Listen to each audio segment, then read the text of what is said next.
तो एक बात तो साफ हो गई है कि उत्तराखंड में कोरोना जो है कंट्रोल से बाहर हो चुका है। एक्टिव केस 1 लाख की तरफ बढ़ रहे हैं और इस खराब हालत में मौत के आंकड़े जिस तेजी से बढ़ रहे हैं वो बड़े खतरे की आहट है।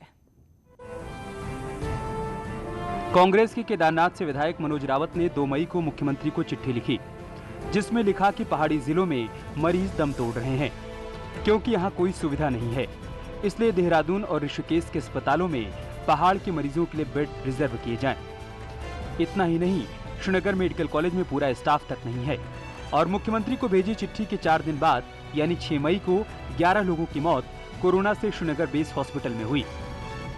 मैं लोगों से विनती करता हूं कि आप घर पे ही रहें और जो भी हम समझ पा रहे हैं इसको फर्स्ट स्टेज में पकड़ लीजिए, दवाइयाँ लीजिए, जो भी ले सकते हैं ले लीजिए।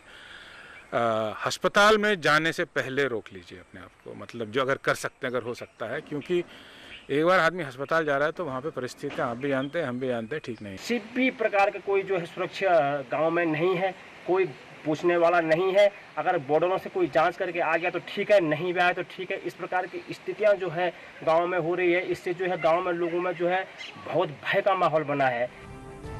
उत्तराखंड में संक्रमण तो बढ़ रहा है, मौत का ग्राफ भी तेजी से बढ़ रहा है। गुरुवार को 151 लोगों की मौत ने गांव में भी लोगों को डरा दिया और सरकार कह रही है कि हालात बेहतर करने की कोशिश की जा रही है।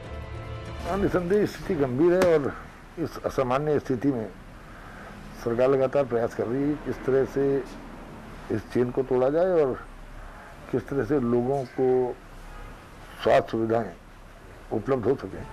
उत्तराखंड में कोरोना संक्रमण तेजी से बढ़ रहा है, रोज नए रिकॉर्ड टूट रहे हैं, लेकिन इस हाहाकार के बीच मौत का आंकड़ा बढ़ता जा रहा है और गांव में बिगड़ते हालात को देखते हुए कह पाना मुश्किल है कि मौत का ये बढ़ता ग्राफ कहां तक रुकेगा।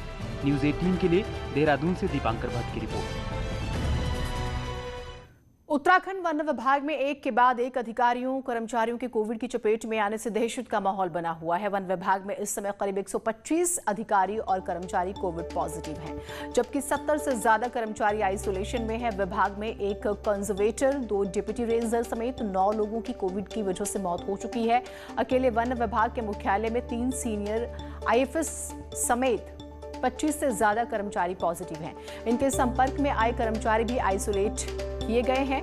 कोरोना के संक्रमण की वजह से वन विभाग के मुख्यालय में सन्नाटा पसरा हुआ है। मुख्यालय में बाहरी लोगों के आगमन पर रोक लगा दी गई है।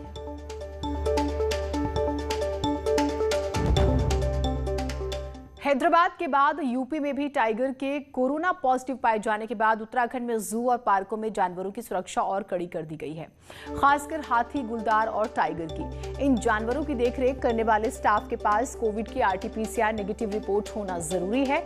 साथ ही निर्देश दिए गए हैं कि बिना पीपीई किट पहने जानवरों के पास ना जाया जाए। संभव हो तो जानवरों को दिए जाने वाले मास्क को भी पहले चेक कर लिया जाए। उत्तराखंड में भारत सरकार ने गाइडलाइंस दी थी और हमने तत्काल चाहे राजा देसल पार्क हो, चाहे ट्रैकिंग हो, चाहे कॉर्बेट पार्क हो, सबको हमने प्रतिबंधित कर दिया और जो इको टूरिज्म की गतिविधियां हैं उन सबको बंद कर दिया है।